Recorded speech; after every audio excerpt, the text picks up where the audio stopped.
Ladies and gentlemen, can Russia's war against Ukraine be considered as a Ukrainian crisis or a local conflict? The short and emphatic answer is no, it cannot. Russia's dictator with insatiable imperialistic ambitions has openly lamented for years that the breakup of the Soviet Union was the greatest catastrophe of the 20th century, and he vowed to restore its so-called glory. To achieve this, Putin's geopolitical course was to fully subjugate Ukraine, dismantle NATO, and reconstitute a neo-Soviet empire. Why does Russia start with Ukraine? In his book, Strategic Vision, America and the Crisis of Global Power, the well-known US foreign policy intellectual Zbigniew Brzezinski wrote, "It cannot be stressed enough that without Ukraine, Russia ceases to be an empire. But with Ukraine, suborned and then subordinated, Russia automatically becomes an empire." Putin shares this strategic vision and always considered Ukraine as a crucial component of Russia's imperialist plans to reconstitute a neo-Soviet empire.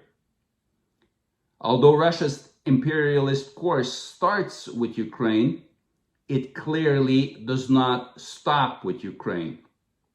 Indeed, on February 22nd, 2022, 2 days before Russia launched an all-out war against Ukraine, Putin delivered a menacing message that the US and NATO are Russia's main threats and that they would use Ukraine as a foothold to strike Russia.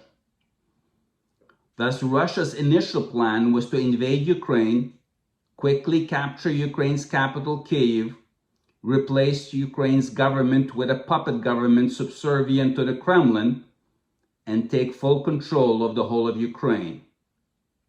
Once that was achieved, Russia would continue westward into NATO member countries, since Putin calculates that NATO will not trigger Article 5 of the North Atlantic Treaty if faced with Russia's threat of using nuclear weapons, which the Kremlin has already started to invoke in order to intimidate the West and deter it from supporting Ukraine.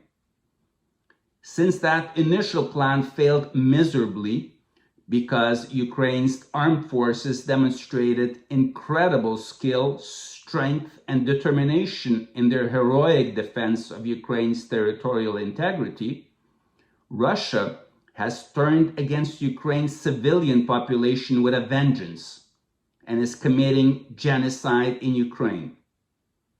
NATO and EU member countries have been seriously impacted by this genocidal war because Europe is now destabilized, with over 11 million Ukrainians having been forced to leave their homes and become predominantly temporarily displaced persons in Ukraine, but also temporarily displaced persons in neighboring countries and beyond.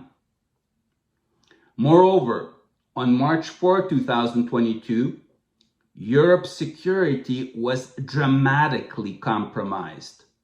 Indeed, on that infamous day, the Russian military shelled Europe's largest nuclear power plant situated in the Zaporizhia Oblast in Ukraine. Incredibly, even after fire broke out at a training building for this power plant, the shelling continued, putting at great risk the lives of Ukrainians who were extinguishing it. For the record, radiation does not need a Schengen visa to travel from Ukraine throughout the European Union.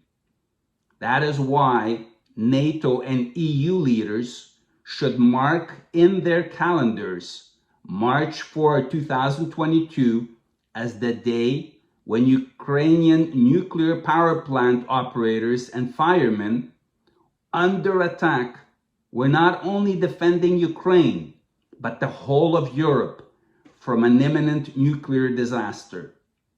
According to Ukraine's authorities, such disaster would have been 10 times worse than the 1986 explosion at Ukraine's Chernobyl nuclear power plant. Russia has also raised the prospect of biological and chemical warfare, increasing the risk of another pandemic at a time when the world is still recovering from the effects of COVID-19. At this point, anyone who still does not recognize that Russia's war against Ukraine is seriously endangering global peace, security, and stability is either totally misinformed or part of the Kremlin's group of useful idiots.